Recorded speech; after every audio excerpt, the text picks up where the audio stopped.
Continuando nessa aula, a nossa discussão sobre escoamentos turbulentos, apresentando as equações médias de Reynolds e as equações equivalentes para a descrição de escoamentos em camada limite turbulenta. Como o próprio nome de escoamento turbulento já sugere, há uma enorme dificuldade na descrição matemática desse tipo de escoamento, o que vem justamente daquela interação complexa entre as diversas estruturas, os diversos vórtices, que acabam surgindo nesses escoamentos instáveis, né? Que interagem de uma maneira complicada que é difícil de se capturar a partir da solução, seja numérica ou mesmo analítica, né? Das equações governantes, como as equações de camada limite de conservação da massa. Essa dificuldade de descrição pode ser ilustrada ainda mais ao se imaginar que em um escoamento turbulento se insere uma sonda de pressão com resolução temporal suficiente, fica fixa medindo a pressão em um determinado ponto desse escoamento. O que vemos é, ao monitorarmos essa medida de pressão ao longo do tempo, o que vemos é um padrão de oscilação de alta frequência dessa pressão, o que já sugere diretamente que é muito difícil que se obtenha esse tipo de oscilação em alta frequência a partir da solução direta daquelas equações de Navier-Stokes. E isso já foi percebido já no século XIX por Reynolds, por Osborne Reynolds, que já percebeu essa dificuldade na descrição matemática dessas equações, na descrição matemática desse escoamento, e propôs uma decomposição de qualquer propriedade, no caso aqui da pressão, em uma média temporal, que essencialmente filtra essa oscilação de alta frequência, que nós vamos dar essa notação P barra, que nada mais é do que uma média temporal de uma propriedade qualquer, uma propriedade genérica φ. Ela é definida como sendo a média ao longo do tempo, com a passagem de um período tal, integral de um instante t até t mais tal, dessa propriedade sem ser promediada, ao longo do tempo. O que faz então com que a média seja independente do tempo, pelo menos com essa descrição aqui, com essa definição da propriedade média, E, de certa forma, se faz a filtragem dessa oscilação ao fazer esse período de tempo em que você toma essa média como muito maior do que o período de tempo, a escala de tempo associada com essa oscilação turbulenta, que inclusive vamos obter estimativas mais à frente. Ao fazer isso, então, você pode propor uma decomposição, no caso aqui para a pressão, por exemplo, nessa média, que essencialmente é a pressão filtrada de todas essas flutuações de alta frequência, você propõe a decomposição nessa média somada com essas flutuações de alta frequência, essas flutuações que nós iremos usar a notação com linha. No caso da pressão, então, nós podemos propor que a pressão é igual a uma pressão média mais P'. No caso, por exemplo, da velocidade em um determinado ponto do escoamento, podemos escrever em notação indicial, que será importante, facilitará bastante a obtenção das equações médias. Então, uma componente UI do vetor velocidade, ela pode também ser decomposta na sua média temporal, somada com a flutuação também dependente do tempo, e dependente do espaço. O mesmo pode ser feito para a temperatura e para qualquer outra propriedade que se queira eventualmente analisar. Esse processo de promediação leva a algumas propriedades, a uma álgebra toda especial que será bastante útil para desenvolver as equações daqui para frente e que vamos apresentar aqui as propriedades mais importantes. No primeiro caso aqui nós temos que, se tomarmos a média da derivada temporal de uma propriedade, no caso aqui uma componente do vetor velocidade, se nós tomarmos a média, o que vai acontecer basicamente é que, como essa média de uma propriedade aqui passa a ser independente do tempo, pelo menos a partir desse processo de promediação, o resultado final aqui é que essa média da derivada temporal acaba sendo nula. Se nós tomarmos a média da média, basicamente, como essa média é independente do tempo, nós podemos tirá-la da integral aqui na definição dessa média temporal que acabamos de fazer, e dessa forma, basicamente, que nós chegamos é que a média da média é a própria média. Se nós tomarmos a média aqui de uma componente ou de qualquer outra propriedade, né, de uma componente do vetor velocidade, nós podemos escrever isso de maneira equivalente como a média de U barra I mais a flutuação UI', né? Usando a propriedade que a integração, esse processo de média é linear, nós podemos então separar na média da média de UI, né? Ou seja, UI barra barra, né? Somado com UI' barra. Nós já vimos aqui que esse termo aqui é basicamente o I barra, né? O que faz com que era o nosso ponto de partida, né? O I barra, o que faz com que possamos cancelar esses dois termos e chegarmos à conclusão de que a média da flutuação, isso é válido não só para componentes do vetor velocidade, é válido para qualquer propriedade, a média temporal das flutuações, elas são nulas, né? Aplicando então a média nesse produto entre a média e uma flutuação, ao aplicar uma média nesse produto, o que vemos é que, como essa média de U barra aqui, né, no caso, a média de uma componente do vetor velocidade é independente do tempo, ela ia acabar saindo dessa integração aqui, nessa definição da média temporal, e o que vai acontecer é que você acaba com U barra vezes a média da flutuação de UJ, né? E nós acabamos de ver que a média da flutuação é zero, o que nos leva então à conclusão de que a média de UI barra vezes UJ' é zero. Aplicando finalmente a média a uma derivada espacial, o que chegamos à conclusão aqui é de que, como essa derivada espacial, os limites de integração aqui da média temporal, da definição da média temporal, não dependem da posição ao longo do espaço, que podemos chegar à conclusão é que essa derivada sai da integração ao longo do tempo, o que nos permite escrever que essa média da derivada ao longo do espaço será a derivada ao longo do espaço da média dessa propriedade, no caso aqui, uma componente do vetor velocidade. Muito bem, aplicando então essa álgebra, no caso aqui a equação da continuidade, a equação da conservação da massa, escrita em notação indicial, para a qual, sempre que nós tivermos a repetição de um índice, né, isso significa que ele é somado ao longo de todos os valores possíveis, no caso aqui o I variando de 1 até 3, representando os três eixos, né, ortogonais, de uma descrição, por exemplo, cartesiana, né, de um sistema de coordenadas cartesiano. E nós podemos agora aplicar o processo de média, aplicar a média dos dois lados. A média de zero no lado direito é zero, né? A média temporal de zero vai ser zero também.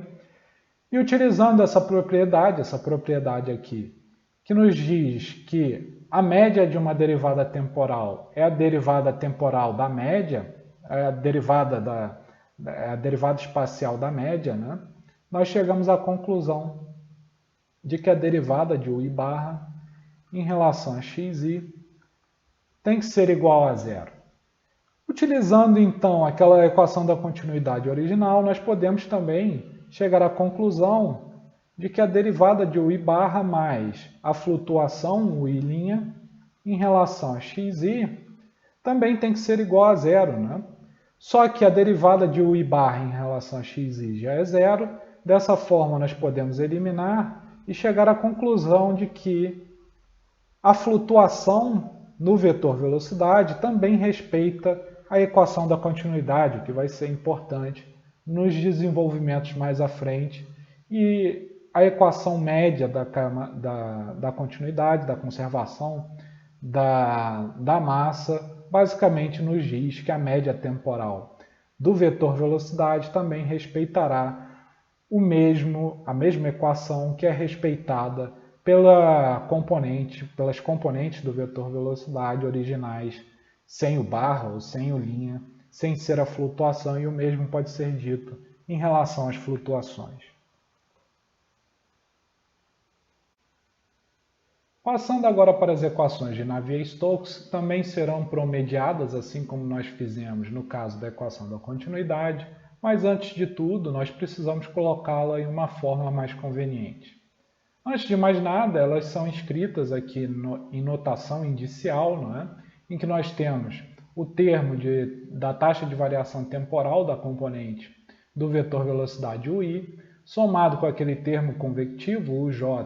vezes a derivada de UI em relação a xj, né? Que é igual a menos 1 sobre ρ vezes o gradiente de pressão na direção xi, somado com o ni vezes o laplaciano de UI em relação a xj e xj, lembrando que em notação indicial, sempre que há repetição de índice, isso indica um somatório, né? Um somatório ao longo de todos os valores possíveis desse índice. Para colocar em uma forma mais conveniente, devemos somar aqui do lado esquerdo um termo dado por UI vezes a derivada de UJ em relação a XJ, o que pode ser feito porque, de acordo com a equação da continuidade da conservação da massa, né, esse termo aqui é igual a zero. Portanto, nós podemos adicioná-lo sem modificar a equação.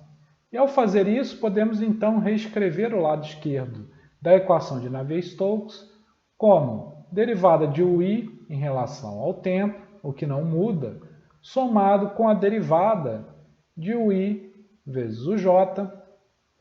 em relação a XJ, que vai continuar sendo igual a menos 1 sobre ρ vezes a derivada da pressão em relação a xi, somado com ni vezes o laplaciano de UI.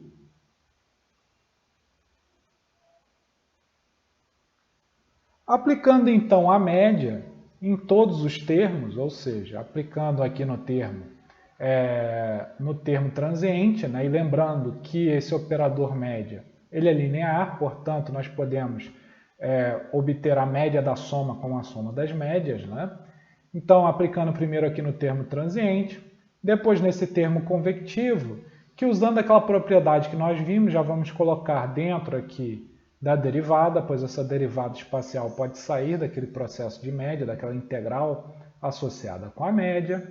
Devemos fazer também, aqui estamos tratando de escoamentos incompressíveis, né? Então podemos tomar a média do gradiente de pressão e, utilizando novamente aquela propriedade da derivada espacial, da média da derivada espacial, nós podemos escrever a derivada da pressão média em relação à posição ao longo do espaço. Somado com ni também, considerando propriedades constantes, a viscosidade constante, né? Nós podemos então tomar a média do laplaciano, que utilizando essa propriedade da média de derivadas espaciais serem a derivada espacial da média, né? Nós podemos escrever então que será a resultante aqui o laplaciano da média dessa componente, o i do vetor velocidade. Bom, utilizando aquelas propriedades, né, esse primeiro termo transiente aqui, ele é nulo, uma vez que a média passa a ser independente do tempo, não é? E nós temos agora somente esse termo convectivo, que tem que se equilibrar basicamente com um gradiente de pressão e o termo viscoso. Dando agora uma atenção a esse termo aqui, o I e o J promediado, nós temos que ele pode ser escrito de maneira equivalente como sendo igual à média do produto entre o I médio mais a flutuação em UI vezes o J médio mais a flutuação de UJ, né? Tudo isso, a média, né, do produto dessas duas decomposições, o que pode ser escrito de maneira equivalente como o I, o J, médio de cada um, né? Tomando a média do produto dos dois, somado com o I médio vezes a flutuação no UJ médio, somado com o I, a flutuação de UI, vezes o UJ médio, né? Tomada média desse produto, somado com o produto da flutuação UI', né? Com a flutuação UJ', tomada média desse produto entre as flutuações. De acordo com as propriedades que nós vimos anteriormente, nós temos que a média de um produto entre uma média e uma flutuação é sempre zero, né? Então, esses dois termos do meio aqui são nulos, o que nos leva à conclusão, então, de que a média do produto dessas duas componentes do vetor velocidade pode ser escrita, basicamente, como o produto da média UI, da média também de UJ, somado com a média do produto das flutuações UI' e UJ'. Substituindo, então, essa conclusão nas equações promediadas que havíamos obtido anteriormente, nós chegamos à conclusão de que a derivada de UI barra vezes UJ barra em relação a XJ, né, é igual a menos 1 sobre ρ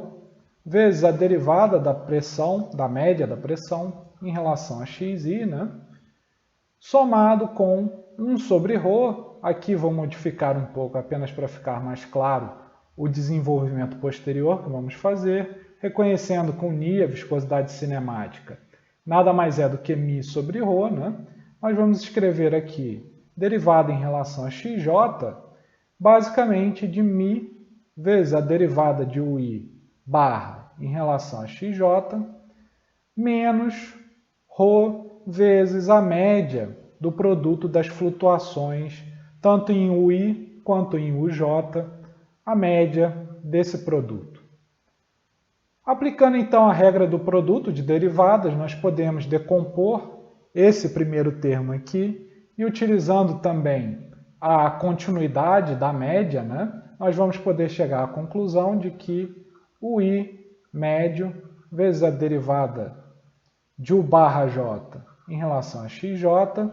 que é zero, né, somado com o J barra vezes a derivada de UI barra em relação a XJ, tem que ser igual a menos 1 sobre ρ, vezes o gradiente de pressão, somado com 1 sobre ρ, vezes a derivada em relação a XJ,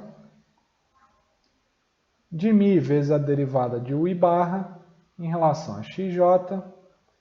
menos ρ vezes o I', o J',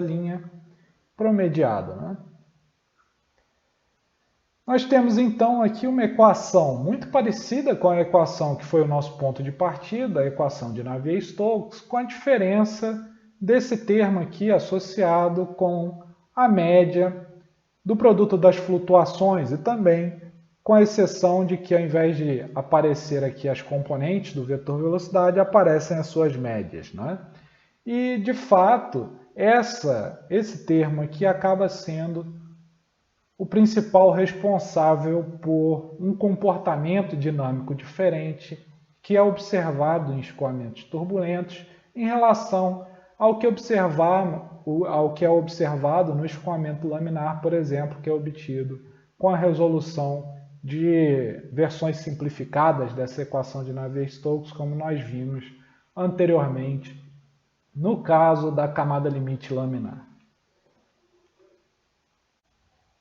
Neste momento é oportuno oferecer uma interpretação física para esse termo adicional que aparece nas equações promediadas obtidas a partir da inclusão daquela decomposição do escoamento em um campo de velocidades médio, né? E somado a esse campo médio a gente tem as flutuações que advêm justamente daquelas estruturas, daqueles vórtices que acabam aparecendo em escoamentos turbulentos, que essencialmente diferem essas equações governantes em relação àquela equação da conservação da quantidade de movimento linear que já vínhamos trabalhando no regime permanente em escoamentos laminares, em que esse termo essencialmente não aparecia, né? E nós nem o discutíamos naquelas oportunidades em que trabalhamos com escoamento laminar. Então, essencialmente, o que é essa média do produto de duas flutuações quaisquer nas componentes do vetor velocidade, aqui nas componentes o i' né, e o j', tomada a média do produto dessas flutuações, né?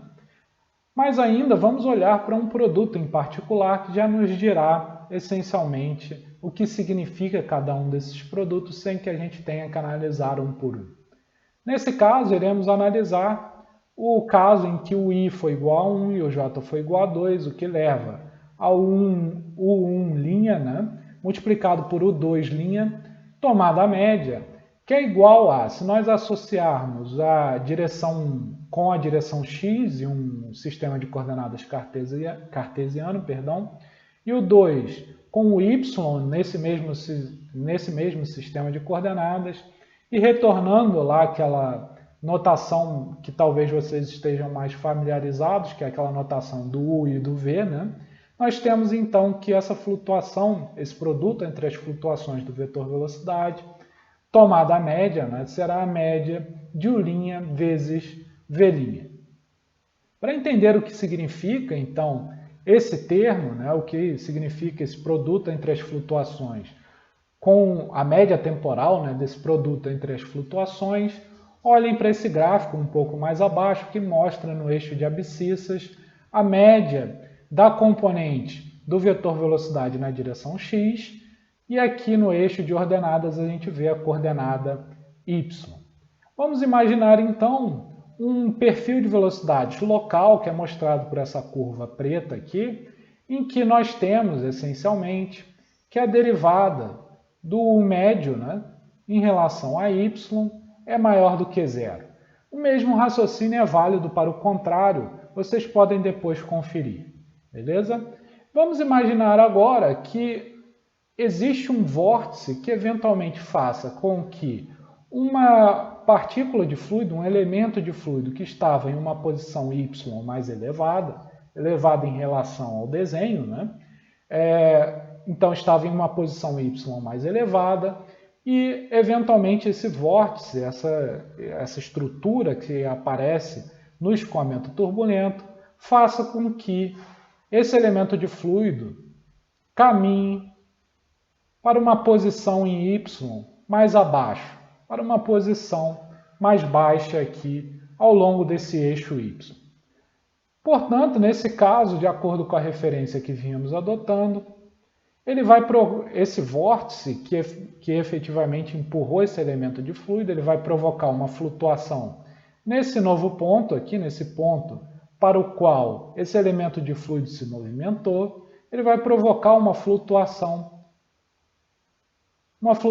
local da componente na direção y da flutuação do vetor velocidade menor do que zero, não é?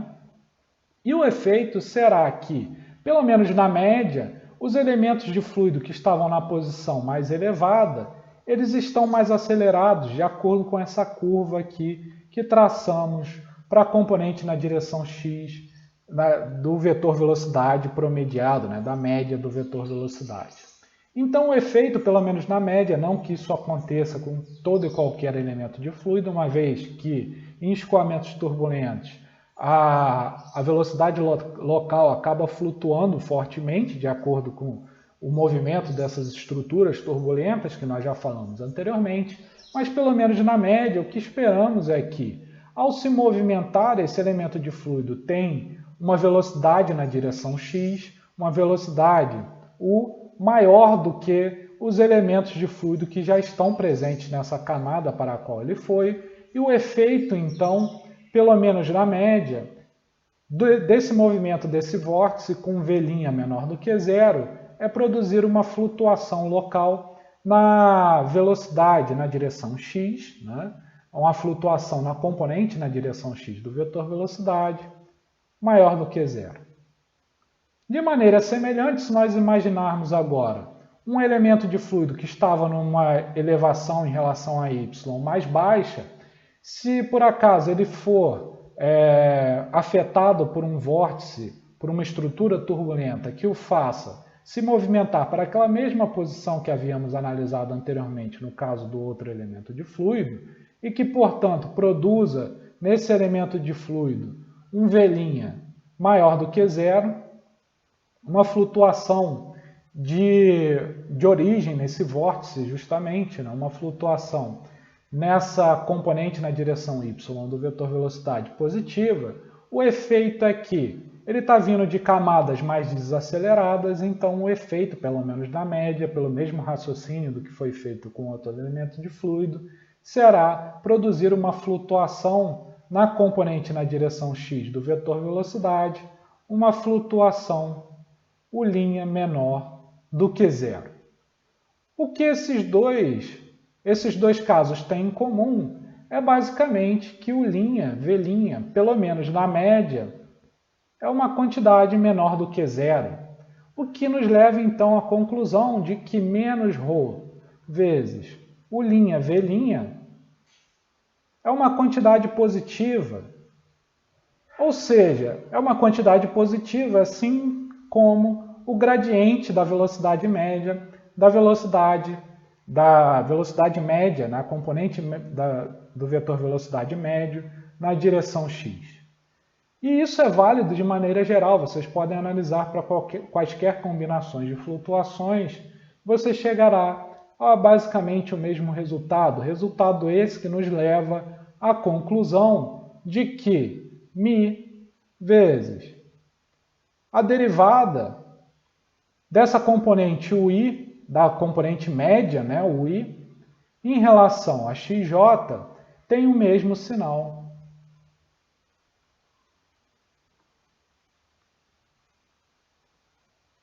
Isso de maneira geral, né,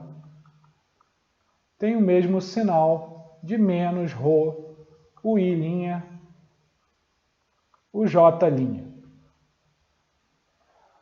No fim das contas, então, o efeito desse termo aqui, uma vez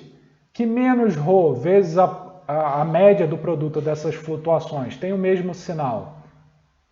da tensão de cisalhamento de origem molecular, da tensão de cisalhamento de origem viscosa, o que nós temos então é que o efeito dessas flutuações provocadas pelos vórtices turbulentos, por aquelas estruturas turbulentas, é adicionar mais tensão de cisalhamento no escoamento, o que é conhecido como uma tensão aparente ou tensão turbulenta, ou mesmo tensão de Reynolds, né? Esse tensor de tensões de Reynolds, cuja notação mostrada aqui é esse tal IJ, né? Com linha aqui, justamente para se referir às flutuações, né? Que será essencialmente menos ρ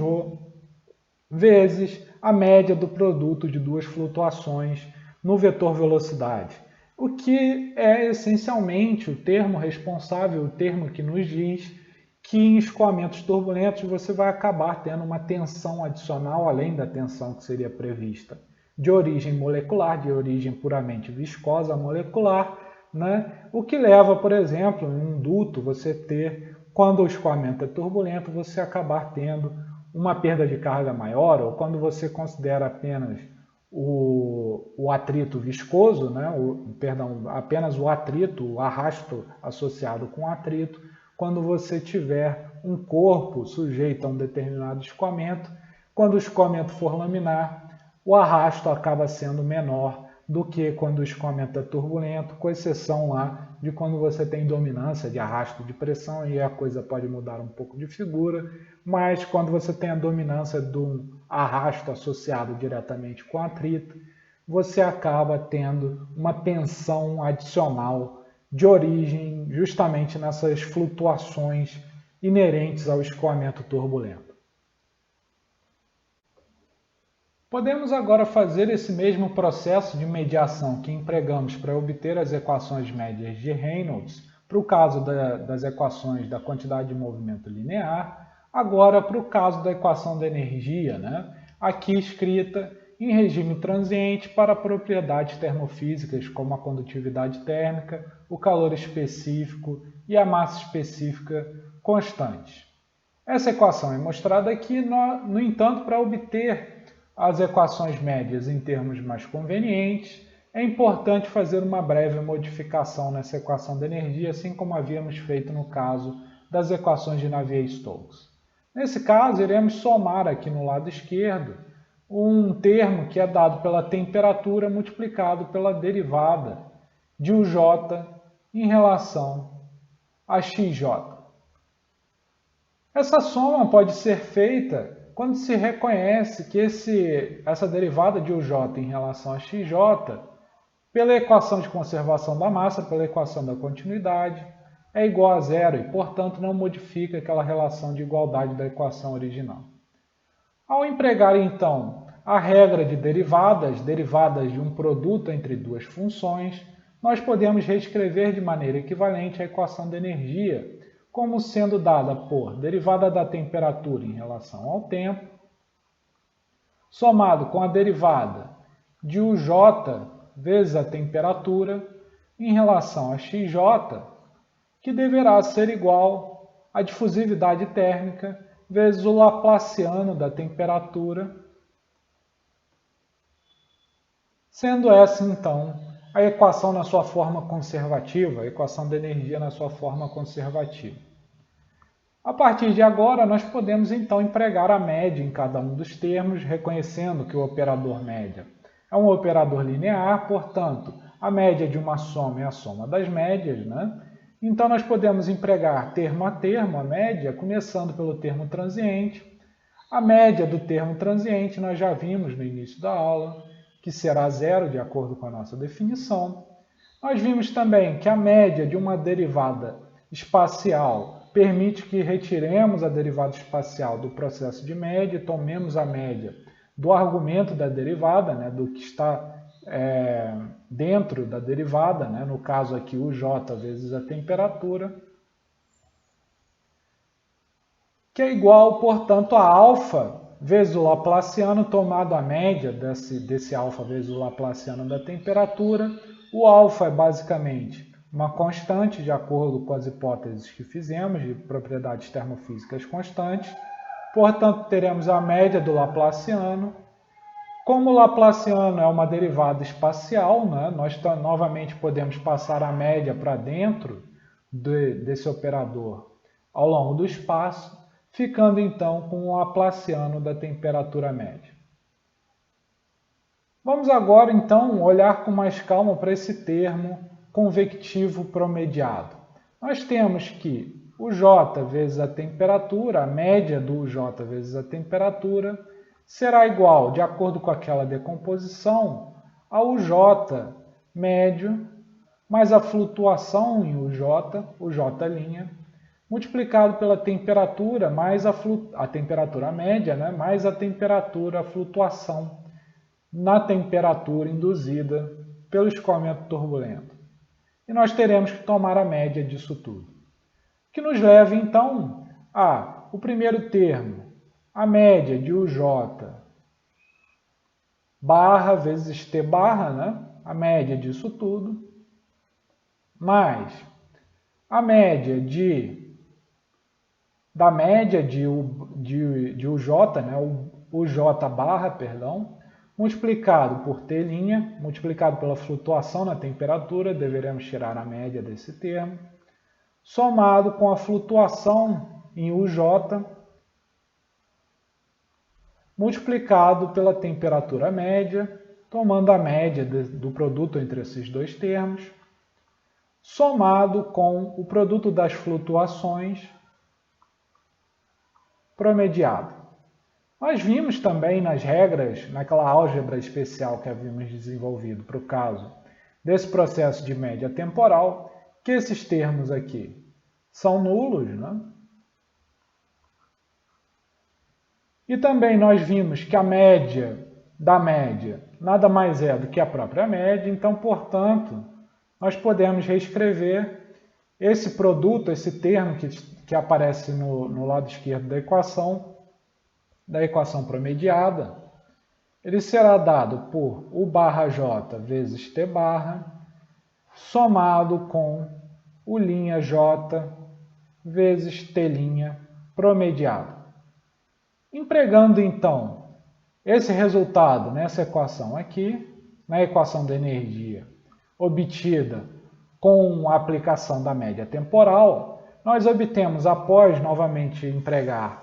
a regra do produto de derivadas, nós podemos escrever que o J barra vezes a derivada da temperatura média em relação a XJ deverá ser igual a 1 sobre ρCp vezes a derivada em relação a XJ de K vezes a derivada da temperatura média em relação a XJ menos ρCp vezes o J' T' promediado. Mais uma vez apareceu um termo associado com uma média de produto de duas flutuações. Usando um raciocínio semelhante com o que foi feito para aquele termo das tensões turbulentas, também é possível mostrar que nós temos esse termo aqui que é diretamente proporcional ao fluxo de calor daquela lei de Fourier, né, o fluxo de calor de origem molecular, e mais uma vez ele será adicionado a um termo, a um fluxo de calor associado com as flutuações tanto no campo de temperaturas quanto no campo de velocidades induzido por aquelas estruturas turbulentas, o que faz então com que apareça um fluxo de calor aparente, também de origem turbulenta, por isso linha de origem nas flutuações associadas com o escoamento turbulento, um fluxo de calor, que é um vetor, né? Diferente do que acontecia com a tensão de Reynolds, que é um tensor, que é dado por ρCp vezes U'J T' promediados, que é análogo àquele fluxo de calor que nós vimos anteriormente, né? Aquele fluxo de calor de origem molecular, que era dado por menos K vezes a derivada da temperatura média, no caso aqui, né? Em relação a XJ, nesse caso aqui, da componente J desse fluxo de calor, que é um vetor. Portanto, nós temos que o efeito das flutuações, tanto no escoamento quanto no campo de temperaturas, é de aumentar, de intensificar o processo de transferência de calor em relação àquele previsto pela lei de Fourier, né? Então, nós temos o aparecimento de um fluxo de calor adicional, de um fluxo de calor aparente, né? Que acaba levando no fim das contas, a um aumento da transferência de calor, a uma intensificação da transferência de calor entre diferentes camadas de fluido, o que é associado também com uma transferência de calor mais intensa entre uma parede e um fluido quando esse está em escoamento turbulento, em comparação com o caso em que o escoamento estiver em regime laminar. Vamos agora apresentar as equações governantes do escoamento em uma camada limite turbulenta. Para isso, nós iremos utilizar as equações médias, tanto para a quantidade de movimento linear, quanto a equação da energia, para obter o equacionamento, as equações governantes apropriadas para a camada limite turbulenta. No entanto, se vocês lembrarem lá, nós já falamos sobre isso na ocasião em que foi apresentada a camada limite laminar, que a hipótese, o postulado e as simplificações associadas com a camada limite, elas são de maior utilidade no caso de escoamentos em que você possa fazer a hipótese de que esse escoamento é bidimensional, né? No entanto, em aulas anteriores, nós vimos que, mesmo durante a transição entre o regime laminar e turbulento, surgem estruturas que são intrinsecamente tridimensionais e que, portanto, pelo menos com aquele escoamento completo, você não possa falar, até possa se falar em camada limite, mas muito dos benefícios, digamos assim, que surgiriam a partir do tratamento, da simplificação introduzida pela equação de camada limite basicamente desapareceriam, assim como acontecia também no caso de escoamento laminar. No entanto, a coisa muda de figura quando você tem esse escoamento filtrado, né? Filtrado dessas flutuações estabelecidas justamente por esses vórtices turbulentos, tal qual descrevemos anteriormente. Ao aplicar essa média temporal, é de se esperar que o escoamento seja suavizado e hipóteses associadas, por exemplo, com simetria na geometria, por exemplo, em uma parede sujeita interagindo com o escoamento incidente, né? É de se esperar, então, que as médias temporais de propriedades, como as componentes do vetor velocidade e a temperatura, elas sejam independentes da direção z, sejam, portanto, a sua variação seja contida, então, em um plano x e y, tal qual indicado na figura, né? Além disso, nós podemos dizer também que, pelo menos para esse campo filtrado, para essa média temporal do vetor velocidade, a sua componente na direção z, também por argumentos de simetria, seja zero, ou seja, w barra seja igual a zero nesse caso. Mais uma vez, para desenvolver as equações de camada limite, vamos utilizar o postulado de Prandtl, que diz que a espessura dessa zona em que a tensão de cisalhamento, esse cisalhamento entre o escoamento e camadas inferiores, né, de fluido, e também em relação a uma parede, né, esse cisalhamento ocorrendo, típico da camada limite, ele está confinado em uma região relativamente pequena em relação a um comprimento característico desse corpo ou do escoamento de maneira geral, esse comprimento de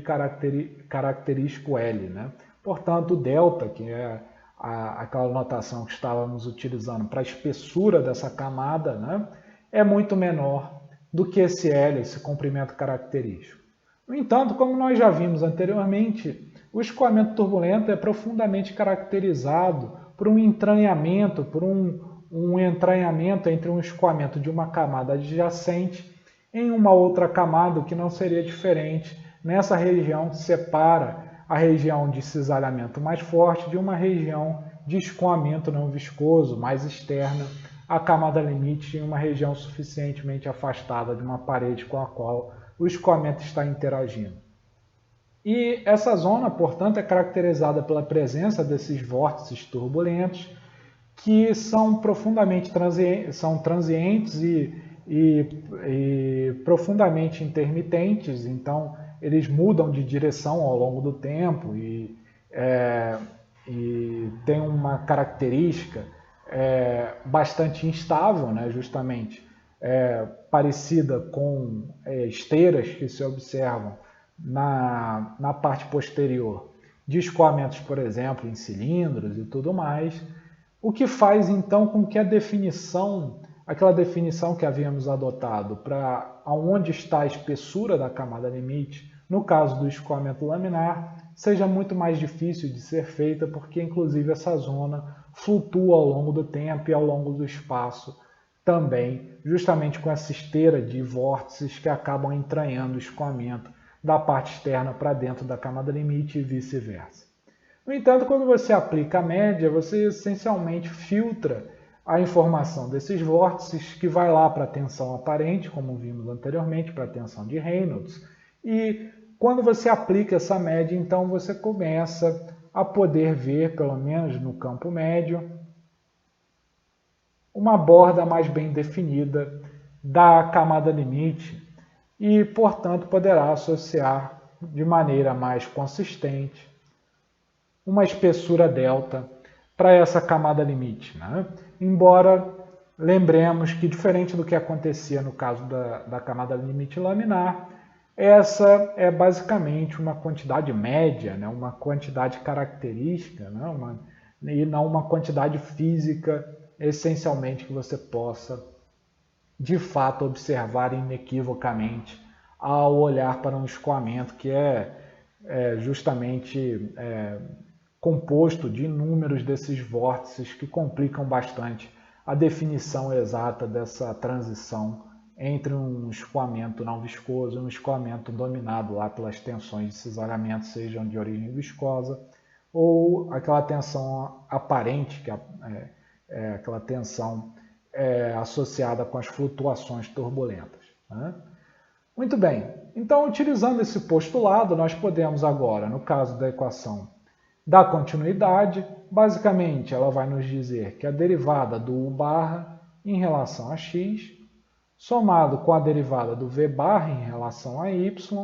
tem que ser igual a zero, uma vez que a componente do vetor velocidade na direção z, é nula. Nós temos também que a derivada da flutuação U' em relação a x, mais a derivada da flutuação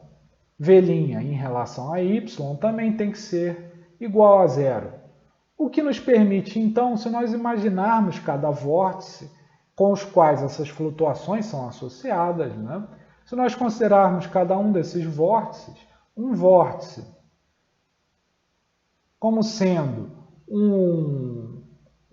fluido, um elemento de fluido em rotação. Em rotação podemos imaginar em um círculo, né? Em um círculo de raio L. Nós podemos então imaginar que, aplicando a análise de escalas nessa equação da continuidade para as flutuações, nós podemos chegar à conclusão de que U' dividido por essa escala de comprimento associada com o vórtice, que é umbilicalmente associado com essas flutuações, no caso, U', né, dividido por L, tem que ser da mesma ordem de grandeza de V' dividido por L. O que nos leva, então, à conclusão de que U' tem que ser da mesma ordem de V'. E para que isso serve? Isso serve basicamente para nos dizer que cada um daqueles termos, ou seja, U', V' médio, né, e U' ao quadrado médio, tem a mesma ordem de grandeza, uma vez que U' e V' tendem a ter a mesma ordem de grandeza, uma vez que estão associados umbilicalmente com esses vórtices, né? E o mesmo pode ser dito de U' vezes T' e V' vezes T'. Dessa forma, essa conclusão de que esses termos associados com as flutuações, com as médias dos produtos das flutuações, têm mesma ordem de grandeza, nos permitem dizer que termos em que você tem a derivada em relação a y tendem a ser muito mais importantes do que termos que envolvam justamente essas médias dos produtos de flutuações, sejam muito mais importantes do que os termos envolvendo derivadas em relação a x. De maneira, então, que se empregarmos o mesmo postulado de camada limite, né, o que esse resultado aqui basicamente advém justamente do postulado, né, uma vez que esse camarada aqui, a derivada em relação a y, será da ordem de delta elevado a menos 1, enquanto a derivada em relação a x será da ordem de L elevado a menos 1, o que justamente dará essa relação de que a ordem de grandeza das derivadas em relação a y tenderão a ser muito maiores do que as derivadas em relação a x. Empregando isso, então, além de já tomando aquele resultado lá da camada limite laminar, que nos diz que no caso da tensão de origem molecular, né, da tensão viscosa, ou no caso da transferência de calor da condução advinda da lei de Fourier, somente os laplacianos associados com a direção y, com a direção perpendicular à parede, são os mais importantes, e o outro pode ser descartado, o laplaciano na direção x, e o mesmo poderá ser feito com tanto a tensão aparente quanto o fluxo de calor aparente associado com as flutuações tanto no vetor velocidade quanto na temperatura. O que nos permite então escrever, finalmente, que para o caso da quantidade de movimento linear a gente tem U barra vezes a derivada de U barra em relação a x, mais V barra vezes a derivada de U barra em relação a y, que será igual a 1 infinito du infinito dx, sendo o infinito essa velocidade do escoamento não viscoso, né, desse escoamento bem distante, suficientemente distante da parede, somado com a tensão molecular, né, que é associada agora com a componente do vetor velocidade na direção x média, né, ou seja, ni vezes a derivada segunda de u barra em relação a y. Agora a novidade menos a derivada de u' v' barra em relação a y, sendo que o outro termo, que é a derivada em relação a x de u' ao quadrado, o λ ao quadrado médio, né, acaba sendo muito menos importante do que esse termo associado com a flutuação de u' vezes a flutuação de v' tomada a média temporal. Algo semelhante pode ser escrito para o caso da equação da energia. Nós teremos que u barra vezes a derivada da temperatura média em relação a x,